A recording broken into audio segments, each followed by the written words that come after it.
Ohio State, Alabama, national championship. Two teams I do not like. Hey guys, this is Jerome Jones. We are the RPO College Football Podcast. I'm your host Jerome Jones. We got my man Ray Roberts here. How you doing today, Ray? I'm good, Jerome. How about you, man? Doing good, doing good. As you see from my little intro, we got some two teams in the national championship. Honestly, two teams I don't like, but two good teams. It's gonna be a good game, I think. I hope. Two powerhouse teams. Always in the champions in the playoffs each year. Got finally get to go head to head, and we're gonna see who comes in supreme with this game, right? So we're gonna talk all about that in depth a little bit later on. But we're gonna talk about some news that just went down with involving that game. Possibly the game is being might have to be postponed because Ohio State has some COVID incidents. Ray, what do you think about this? It's going to affect the game. It's going to affect the players. What do you think about this whole situation? I think that the sponsorship for the game will actually be more affected than anything else. I mean, Yeah. giving guys more time to play. I mean, the only thing is, I think that when you have a long layoff, like 2 weeks was already enough time. These guys will be really amped and ready to go. I mean, I hope it doesn't make for a sloppy game. That's all. I agree. I agree. We've seen that happen before, where games get either delayed or how this season kind of started with a lot of the teams coming in and playing and just being sloppy. So hopefully we don't have a sloppy championship game this year. But we got a lot to talk about, Ray, because me and you we haven't talked since 2020. So last year we haven't had our podcast right before some of the other bowl games. So we're gonna get right into the Bowl Mania. So we're gonna go right into those games and talk about some of those games that we missed. So let's get right into it. And I believe the last game that we did not talk about was the Florida versus Oklahoma game. Oklahoma destroyed Florida 55-20. Brett, I want to know what you think about that game because I don't think most of us seen that coming. Kyle Trask looked regular, to say the least. He was in Heisman talk. He looked very regular in that game. I want to know what you think about the game. I think that Trask, I mean, not having his top three receivers did not help him out at all, obviously.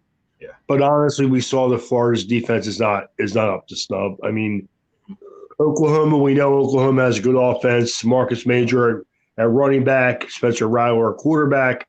Yeah. Good player for sure. Typical Oklahoma high-powered offense against not a very good defense, basically.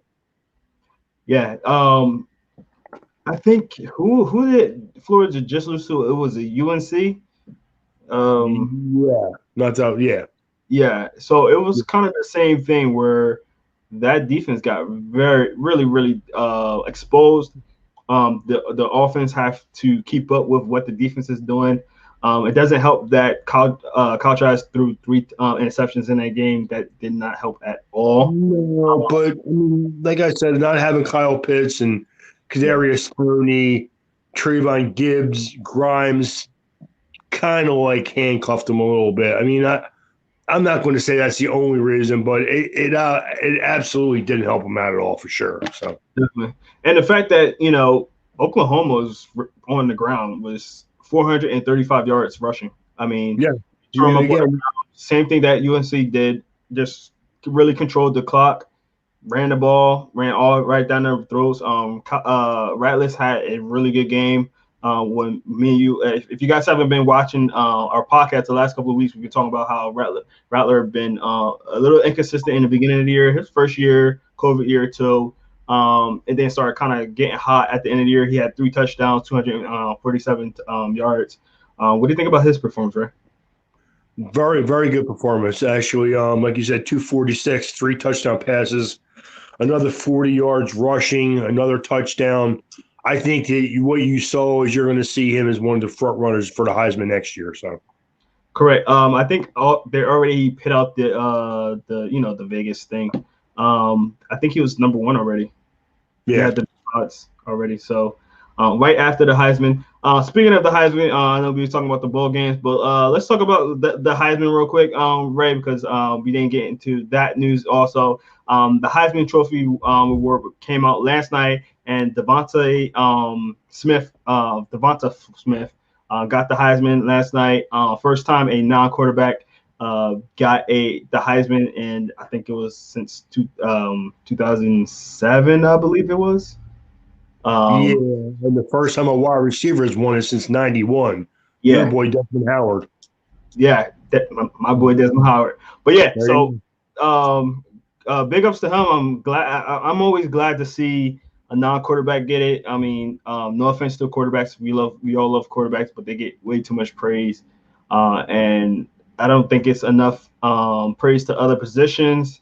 Which kind of wish there was like a separate kind of ranking for that, but it's kind of hard to not to pay in quarterbacks in go. You have the Bolton Crawford Award for the best running back and the Doak there. Walker Award for the best top running back. So you kind of do have that. They But I do, they mean, do I think, have it, but it's not like a collective like yeah, overall. yeah, I mean, let's face it, Devonta Smith probably got helped a little bit because of Jason Waddle didn't play part of the year. But Yeah, let's face it, man, this guy has stepped up. He's had a phenomenal year, and great. Yeah, he is nothing but a playmaker for sure. I'm a that's, Notre Dame fan. He torched us, so I got nothing else to say. So yeah. And a lot of people were saying, oh, it was because he had Waddle on the other side. He didn't have Waddle for a good portion of this year. Waddle got yeah, injured in the middle of the year. Who is coming back for the championship game? So we'll talk about that as well.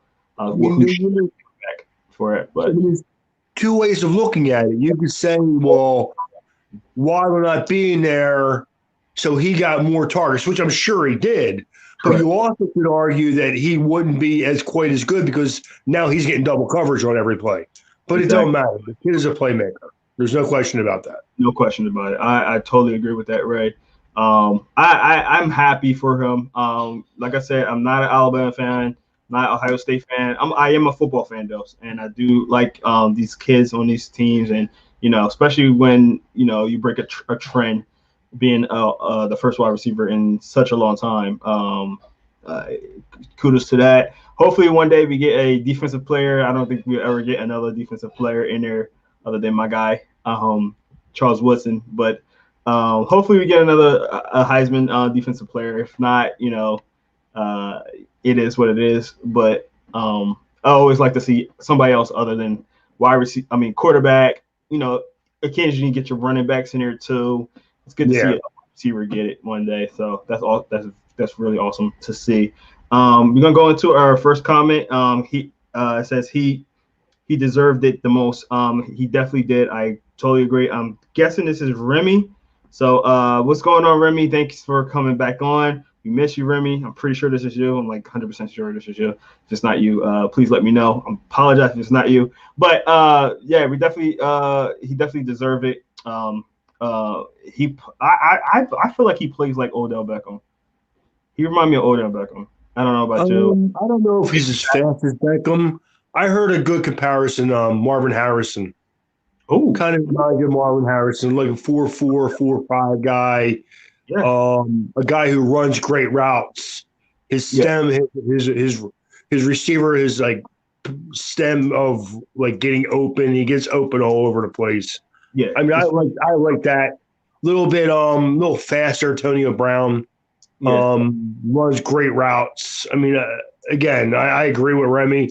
He absolutely deserved it. I mean, I think if Trevor Lawrence wouldn't have gotten hurt or wouldn't have gotten COVID, I should say, and Justin Fields would have been a bit more consistent down the stretch, maybe they had a shot to overtake him. But this kid deserved it. I mean, again, I'm a college football fan, and if you're not a fan of the way this kid plays football, then you're really not a fan, probably. So. Yeah, definitely. And as you see on comment, Remy thinks that he compares to Calvin Ridley or Marvin Harrison. It's a great comparison, size wise. I agree. I agree. Yeah, absolutely. That's good. That's definitely a good, better comparison to what I had.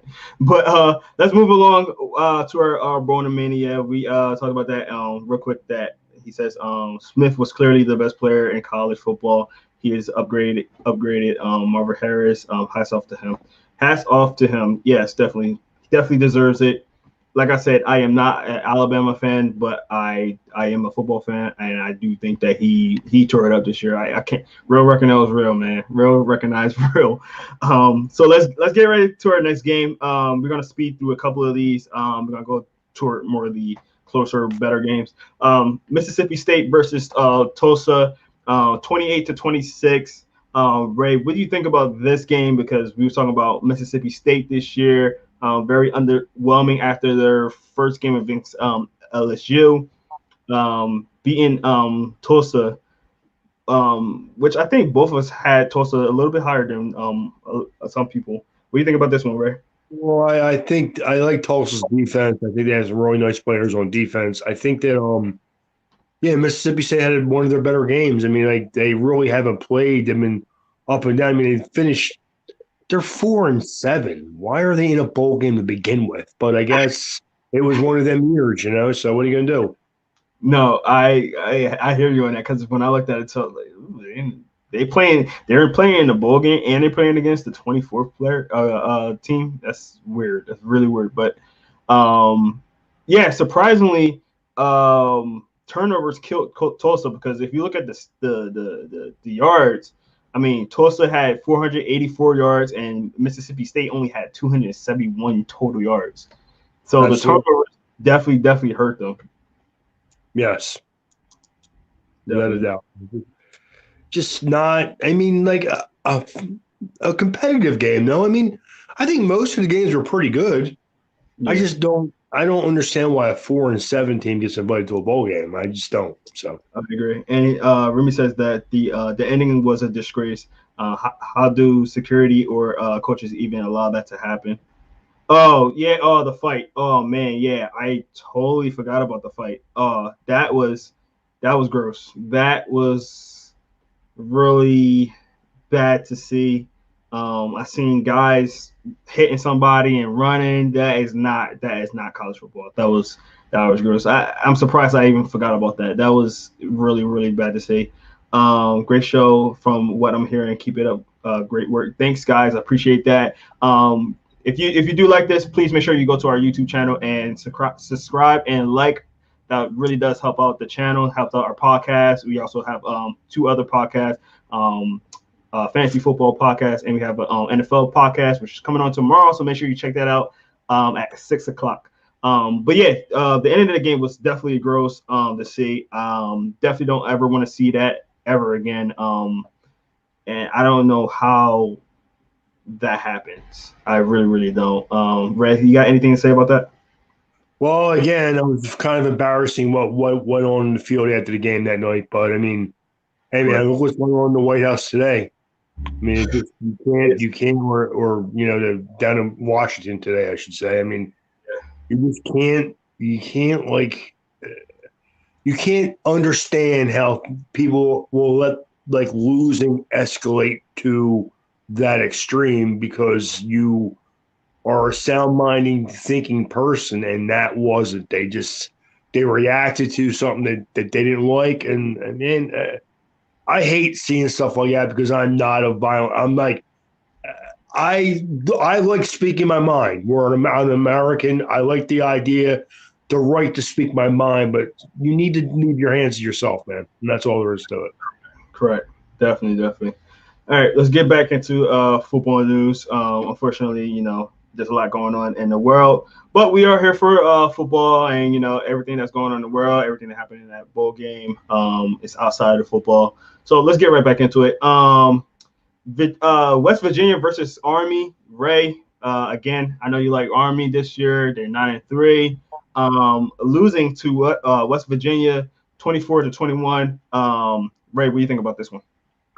I think that it was like again another good competitive game. Yeah. I mean, I root for all the cadet teams. I do. I root for Army, Navy, even Air Force against certain teams. But I mean, you saw West Virginia is a more talented team, and they won the game. Yeah. And especially, I mean, they still got 182 rushing yards, but that's low for Army. That is not like Army usually have a lot more rushing yards. They started off really fast actually, and then it kind of where they're down. But here's a funny stat: West Virginia's rushing yards, 42 rushing yards, but Army's passing yards, 52 yards. So it was like the tale of teams. It's very funny. What you saw with Army is that their quarterbacks were able to run the ball, but Yeah, no one else really did a whole lot. So I exactly. mean, like, and again, man, you're a quarterback. You're not really out there to run the ball. I mean, Correct. you got to complete passes if you want to score a lot of points. And again, Army is the kind of team that they need to get a lead and like kill clock. We saw that even, especially when they played Navy. That was about as boring a game as it gets. But you had to complete passes to score a lot of points, and they just weren't able to. And again, West Virginia's a more talented team. The record didn't show, but they're a more athletic, more talented team for sure. So For sure. Yeah, yeah. And like we said, their defense is a lot better unit also. So it showed. It showed. And when Army plays those regular teams, it really shows the difference between those type of teams. Let's get to our next game. This was a really really good game. The Georgia versus Cincinnati game. Cincinnati been crying to get into the playoffs this year. Wasn't able to with a 9-1 record. A lot of people think they should have gotten it over Ohio State. Obviously, now we are in 2020 vision. That shouldn't have been the case, but they lost to Georgia, 24-21. Nice, close, tight game. Ray, what you think about this one? again, another good game. Georgia comes back. They're down by like 3 scores in the fourth quarter and come back and win the game. So I mean, again, what you saw was Cincinnati went out there and they're a good team. Yeah, But Georgia is a more athletic, just a little bit better. I mean, I think is a slightly better, like more experienced coach. There we go. Maybe I want to say better because I really like Cincinnati's coach. I'm not gonna bash on his coach. He's doing really well down there in Cincinnati. I forgot his name. Sorry, but I just think that Georgia's coach is a lot more experienced because he played in the playoffs and things like that already, and it kind of showed at the end of the game. I mean, what you saw with Georgia is that JT Daniels is actually a good player and probably should have been given the reins a little bit earlier. So He's okay.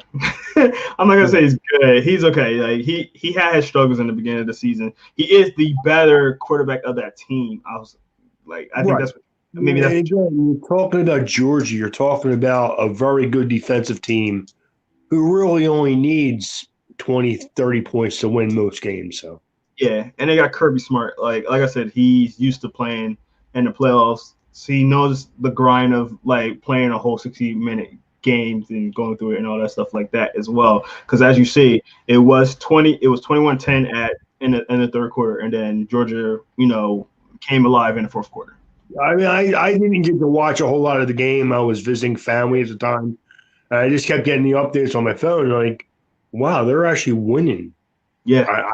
Not that I was surprised that like they're not a good team because they are, but I didn't expect them to be as close as it was with Georgia. I didn't. So Definitely. And Desmond Ritter is a good quarterback, man. He's definitely gonna be playing in the NFL. I don't think he's gonna be a high pick, but he's gonna be a solid backup that can come in and release somebody in the NFL. So I think he's a quarterback.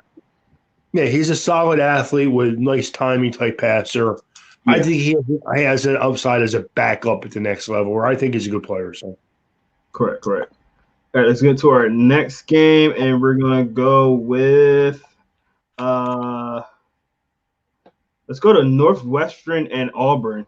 Northwestern destroyed Auburn. I don't think anybody seen that coming in that kind of fashion, but I knew Northwestern was a good team. Obviously, being a Big Ten guy, Northwestern is always that tough team that we play against each year.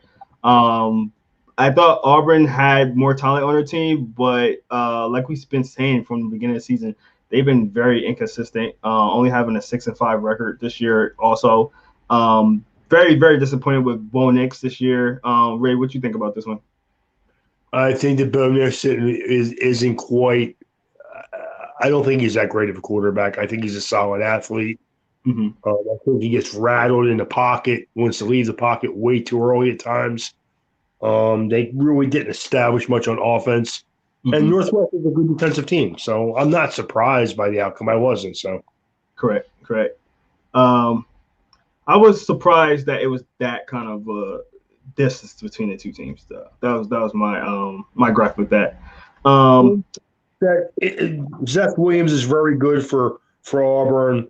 But what you saw is that if Bo Nix is your quarterback, it doesn't matter if you're that good because he doesn't he's not that good. It's a shame. He's a nice athlete and he has a solid arm, but he doesn't play big in big games. He just doesn't.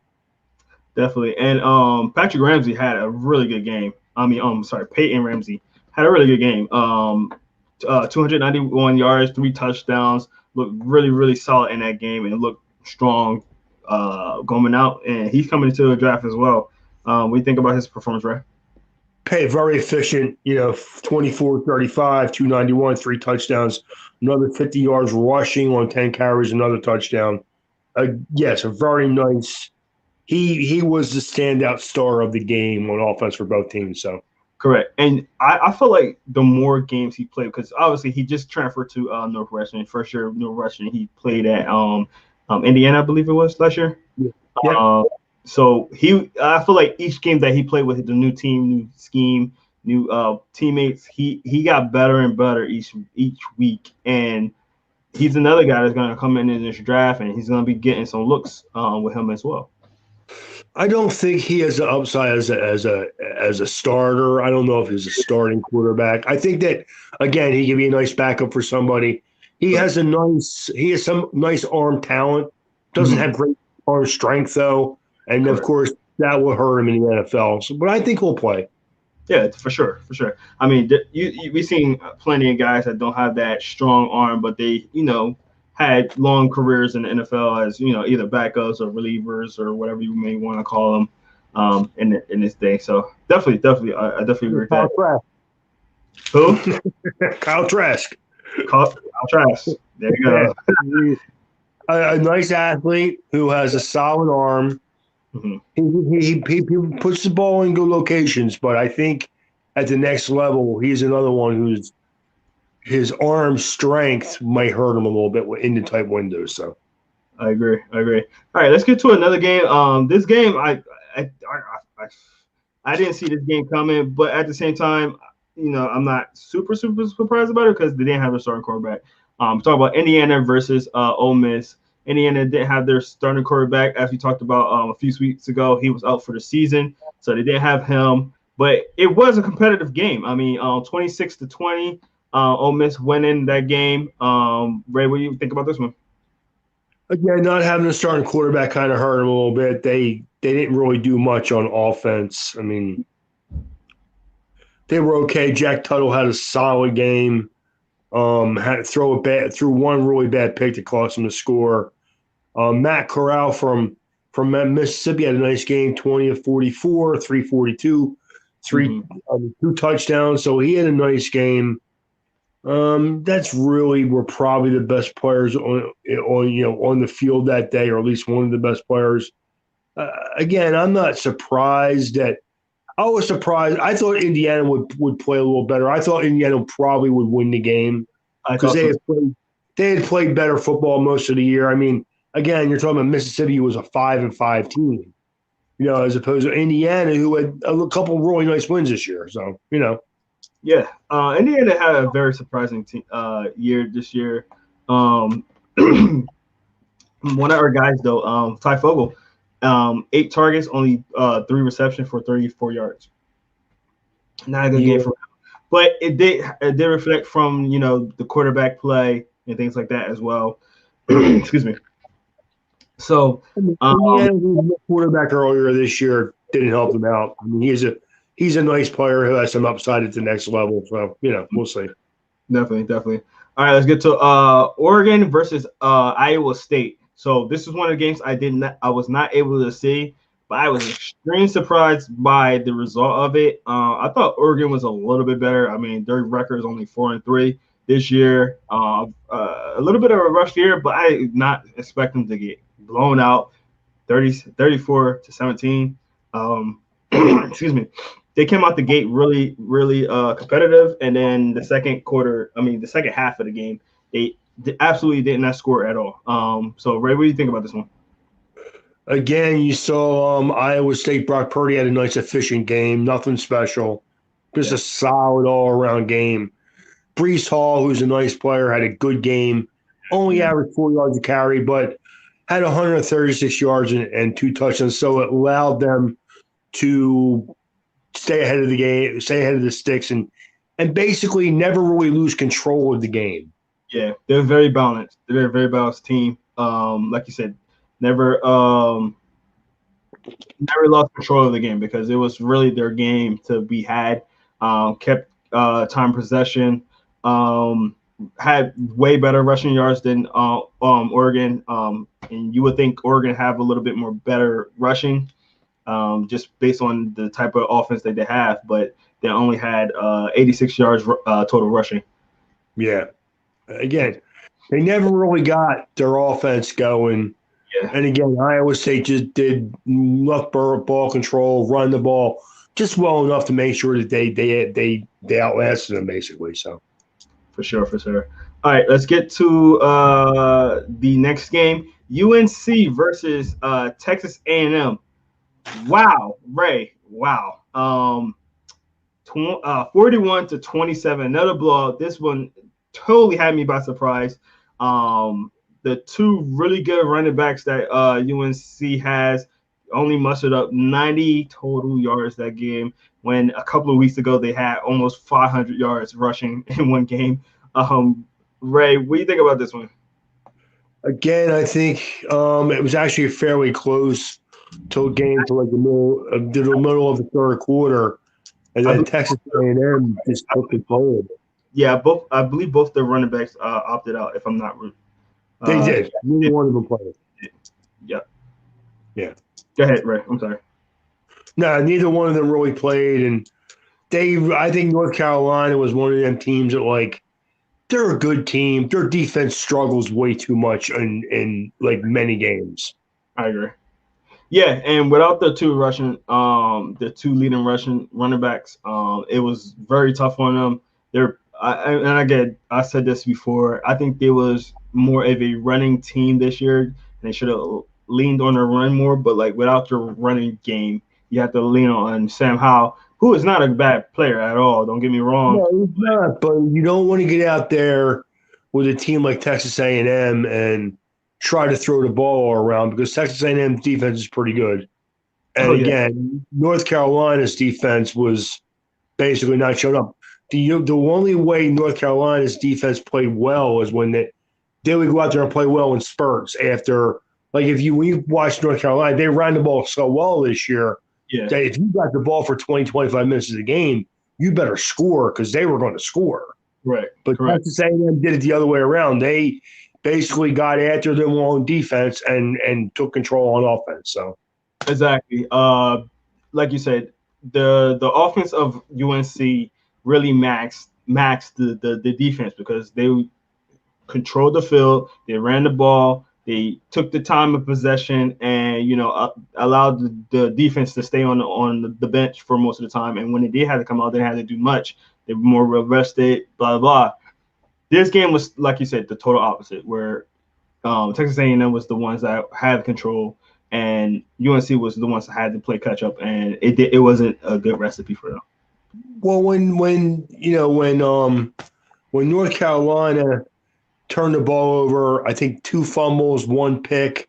Yeah, Texas A&M just took control. They took the ball right down the field and scored on them drives, and yeah, that really changed the game over in the second half. So definitely, especially in the fourth quarter because they scored 24 points in the fourth quarter, and that's absolutely, all the it was turnovers. a close game all the way through the third quarter, and then all of a sudden in the fourth quarter, you saw an interception, you saw 2 fumbles, and basically they never recovered from that. So Definitely. All right, guys, let's talk about the two games that you guys definitely want to talk about. We're going to talk about them right here, right now. And the first game that we are going to talk about is Alabama versus Notre Dame.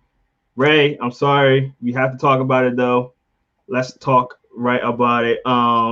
31-14. Right, I'm gonna let you just go right into it and let it all out.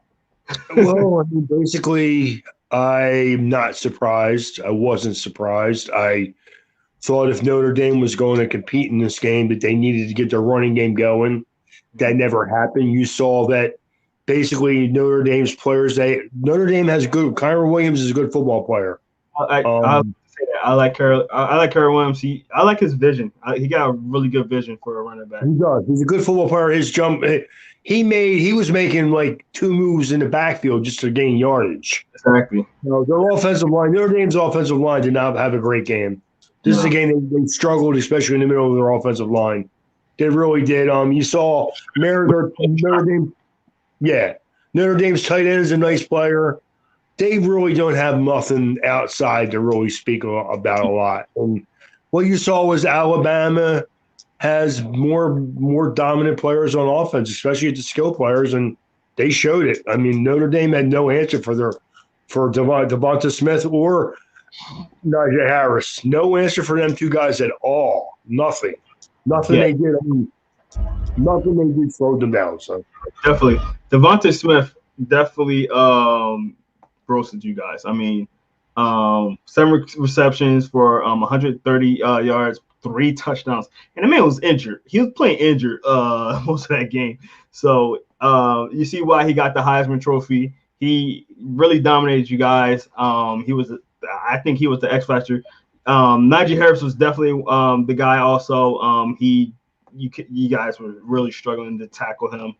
What do you think about Ian Book's performance, though, Ray? Who? Ian Book. Oh, yeah. Your quarterback, Ray. Yeah. Well, honestly, what do you want me to say? He's not good enough. Yeah. He wasn't good enough. I mean, he's had a great career at Notre Dame. He's the all-time winning quarterback at Notre Dame. He showed you with like when Notre Dame had a chance to get it to one score early on, and he threw that was a horrible pick that he threw. Yeah. I mean, it's just man, I respect Ian Book. Man, I would give anything to be a quarterback in Notre Dame when I was his age. But what you saw basically again, Alabama has better skill players. Alabama has a better quarterback. They're a better team. Definitely. I feel like when you guys played Clemson the second time, it exposed a lot out of your team a little bit. And I think Alabama took that same formula and used it against you guys as well. I think that Alabama knew going into the game that their skill players were better than Notre Dame skill players. I mean, I'll be honest with you. Alabama had a conservative game plan. They ran the ball. They threw a bunch of screens, a bunch of, quick spread type plays. And honestly, they're going to be primed to go in and play Ohio State because they didn't have to show anything on offense. They just went out there and beat them. Yeah, exactly. And it was just like you said, it was simple game plan.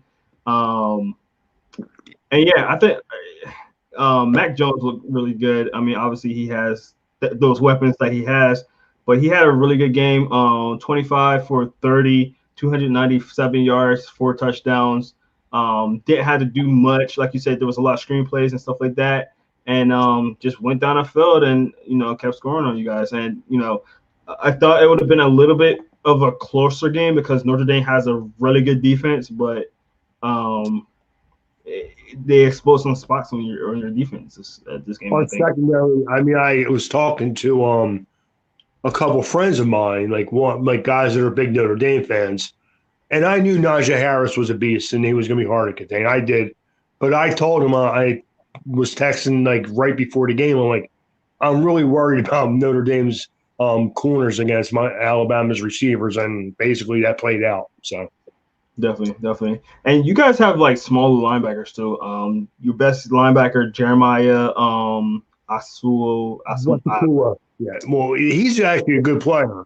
He's the really. Problem is, you know what though? What you saw Alabama do was double team him, and then Najee Harris had his way with everybody else. Yep, exactly. Because he he's your guy on your defense. He's your sideline to sideline guy. Really good.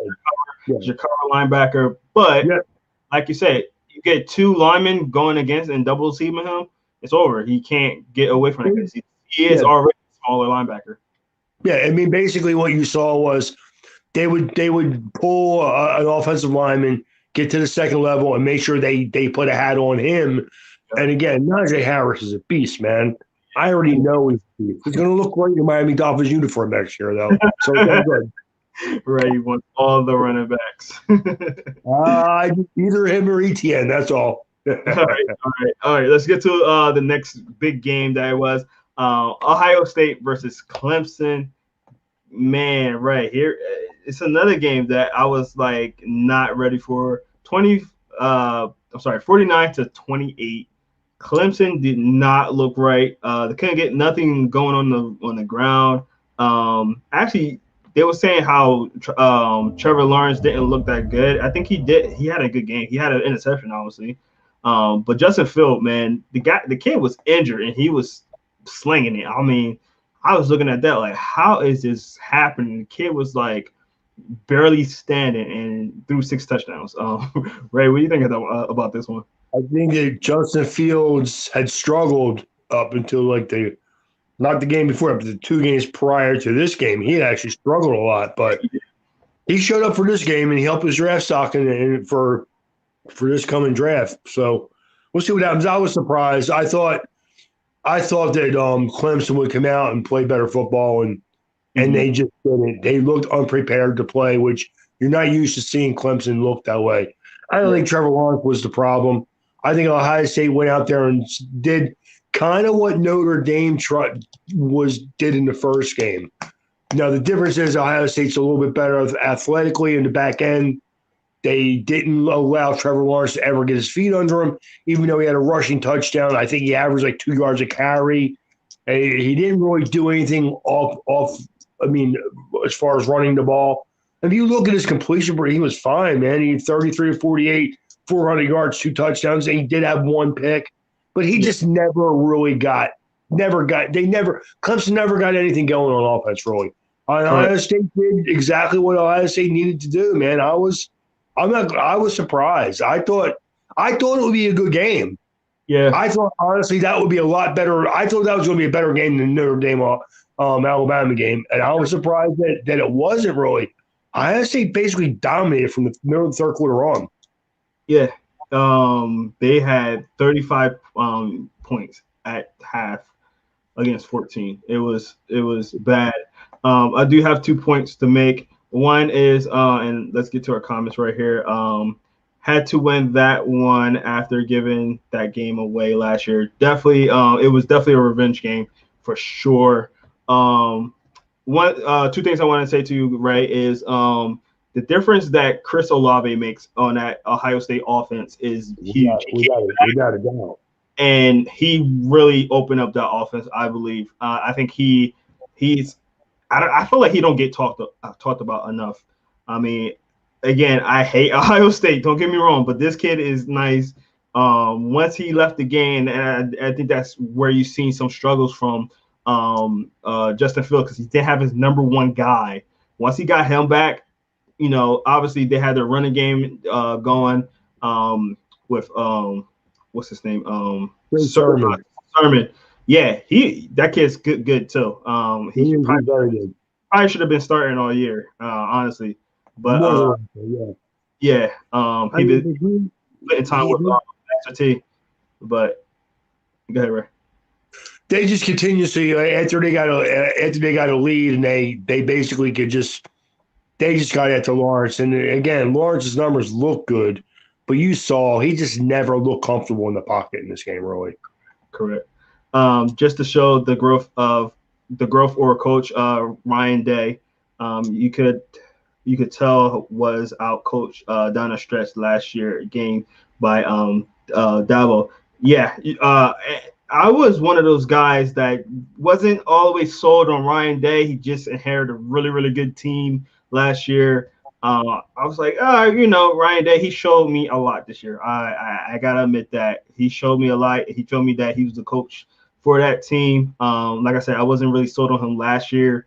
as the coach that inherited such a dominant team.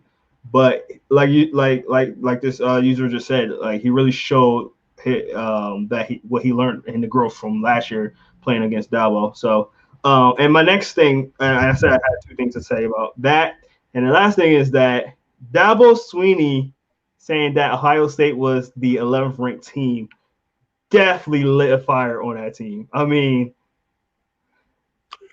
This is why every once in a while you need to just keep things in perspective and understand that, like, when you're going to play a team down the road, maybe keep them kind of things to yourself, man. I mean, like, no one can, if he would have just, he can rank them wherever he wants to, but then come out and just talk about it over and over again the way he did. Definitely lit a fire on their Ohio State, and they come out and again shut down the run completely and said, you know what, we're going to hit Trevor Lawrence and we're going to let him complete some passes, but we're not going to let him make plays after that. And that's exactly what happened. And yeah, Ryan Day completely outcoached Dabo Sweeney. No yeah, question about it. Dabo Sweeney went out there with the same game plan that he did like the last month of the season and thought it was going to be good enough, and he was wrong. definitely. I'm gonna get to this user real quick, and then get to my point about the Dabo Sweeney thing. But all like Ray mentioned a few months ago, finally stretched the field instead of throwing across the cross patterns all day. Yes, yes, yes. Ohio State was doing those crossing patterns a lot, and they completely changed that. They got a good quarterback in now.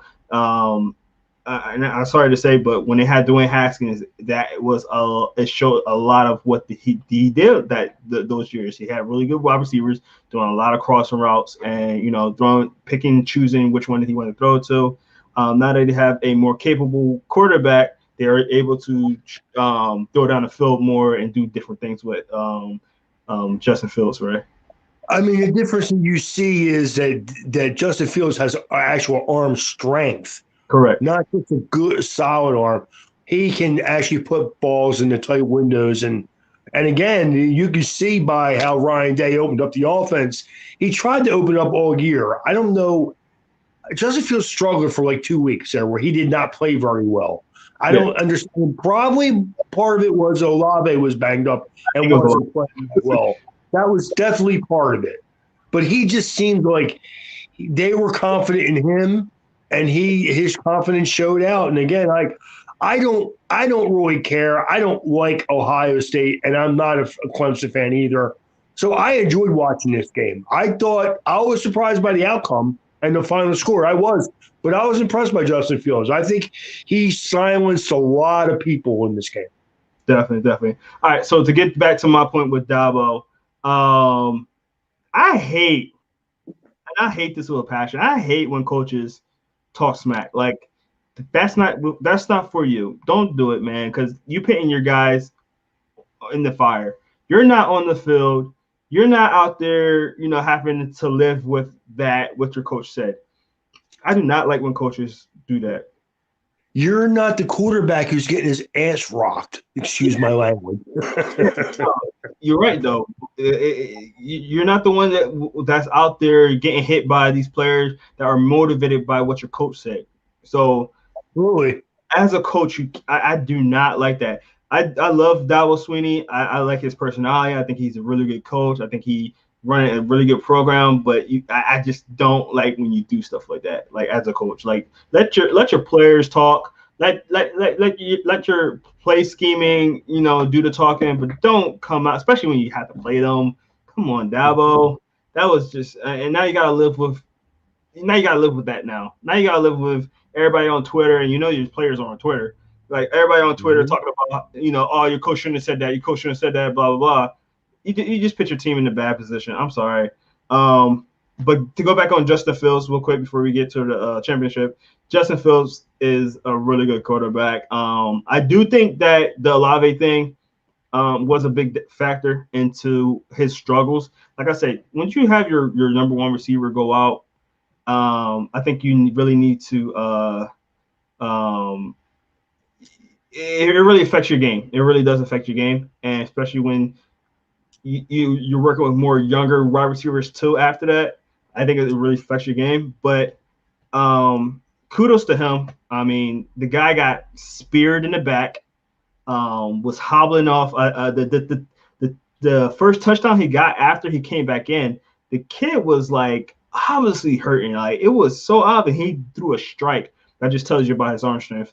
Let's get to this user comment real quick, and it says, "How do you guys feel about Travis Etienne's stock was affected by this game?" Um, I honestly I think this total year affected his stock because he had a couple of game changing fumbles. He had a couple of games where when Trevor Lawrence was not in the game, he struggled because there was keying in on him. And he only had 32 rushing yards. He did have a touchdown. It was only 10 attempts, so it was 3.2 yards per attempt. I don't think he had enough attempts to really say that he had a terrible game. But from the season in total, I just think that he's probably going to be mid to late second now, maybe even third. I think he'll be taken before the third round, but I agree with you. I think that most people would have said going into the season, maybe end of first, early Correct. second. Now I see him maybe going in the middle. I think that on a lot of people's draft board, Najee Harris is going to be a better running back at the next level than Etienne now. I think Right. Etienne is a more versatile guy where he can catch the ball downfield. But again, Harris has showed that he can actually catch the ball and make plays catching the ball off there. So again, I think Najee Harris will be drafted before Etienne. Yeah, Probably in the beginning of the season, I probably would have said the other way around. exactly. And exactly how you felt, right? Because Travis Etienne showed that he could catch the ball. I think Najee Harris showed more that he could catch the ball this year than ever. And I think that really like played a big factor into it. He showed some speed, he showed power, he could catch. I think that Najee Harris is definitely. I feel like he's definitely the clear-cut number one wide receiver right now. Travis Etienne, like I said, I think that his stock definitely took a dip. He's not in that late first round range, but I don't think he's gonna be. If he hits the third round, he's not. He's gonna be the top of the third round, if anything. I don't think he's gonna be any further down than that. I think if you have an offense where you want to line them up in the slot, I mean, I'm not saying that you can't do any of that with Najee Harris, but to me, Najee Harris is going to be more versatile, catching screens and swing passes. Where Etienne, you could probably line up in the slot and let him run downfield, do a little bit more vertically. Again, I'll take either one of these guys. I think they're both going to be really good football players. I do. So I agree. All right, let's get to our last game before we get off, the national championship game. Again, hopefully this game do not get postponed, but we're going to talk about this game and we're going to see how this game turns out. It should be this Monday, the 11th. So hopefully it stays that way before our next podcast. Not, I don't know what we're going to talk about in the meantime. But Ray, Ohio State, Alabama, who wins and why? I think Alabama will win. I think they're an 8-point favored. Before this last game, though, I probably would have been a lot more more convinced of that than I am right now. I think that Ohio State showed me that they are a versatile offensive team who can do a lot of different things. I think Alabama is just a little bit more talented on the defensive side of the ball. I think Alabama will win. I'm expecting a good game, though. I really am. Again, like I felt with Ohio State playing Clemson, I just want a good game. I don't really care who wins. Funny you say that because I was literally about to say the same thing. Two teams I do not like, but if I had to choose one, I'm gonna go with Alabama as well, and here's why. For the same reason, some of the same reason you say, Ray. But I honestly think that Alabama's offensive line is better than Ohio State's defensive line, and I think that's going to be the difference. I think Mac Jones is going to have time to throw the ball. He's going to have Waddle back now, and it's just going to open up that offense, especially if Waddle plays to the level that he can play. Hopefully, he's not going out there and just kind of rushing because it's the championship, and he's not really 100% or even close to it.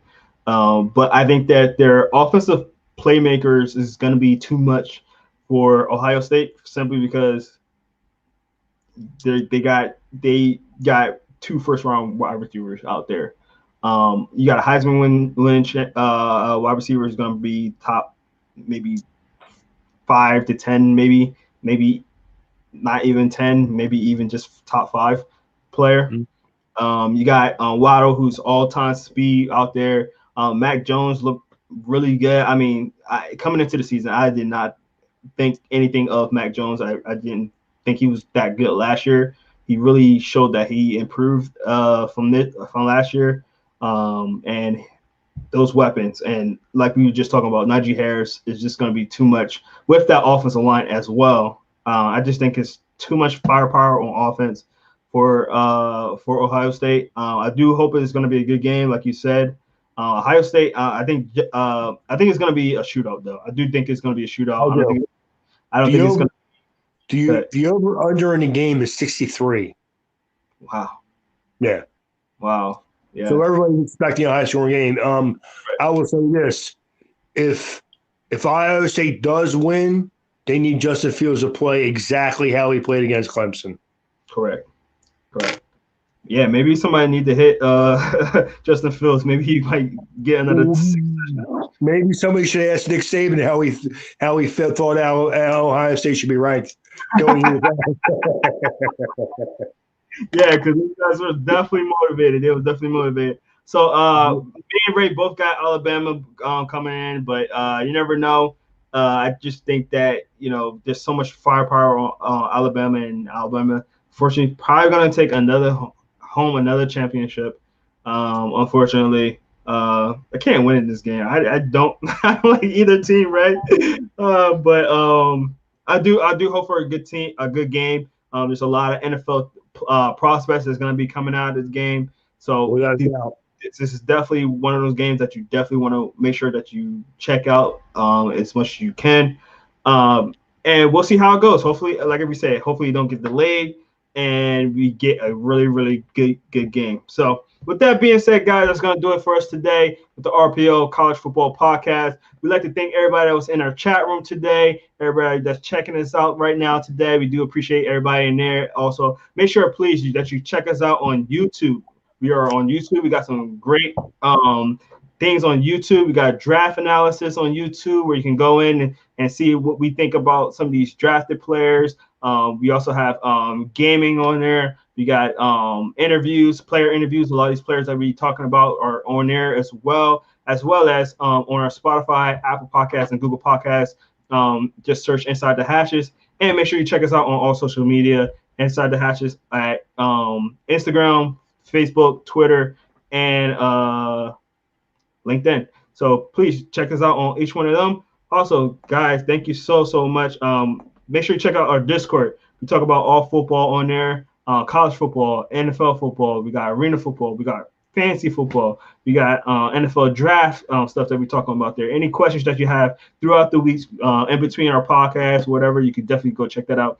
The link's right there on the screen. So please make sure you go check that out. And we'll see you again next week at 7 o'clock again. Hopefully, like we said, the game don't get canceled, and we'll be able to talk about the game, give you great analysis on the game, what we thought about the game, and all that. And we're going to start wrapping up and talk about all season. Start talking about the draft, start talking about the Senior Bowl, which Inside the Hashes will be at. So make sure you check that out also, and all on our social media, so we see all the pictures and the interviews that we get to talk to, with a lot of these players. There's some great, really good players that are going to the Senior Bowl. We'll be breaking all that down the next few weeks and things like that as well. So stay locked in with us, and we really do appreciate everybody that's checking us out. So for Jerome Jones, for Ray Roberts, we'd like to thank you so much, and we'll see you again next week. Have a good weekend. Bye-bye.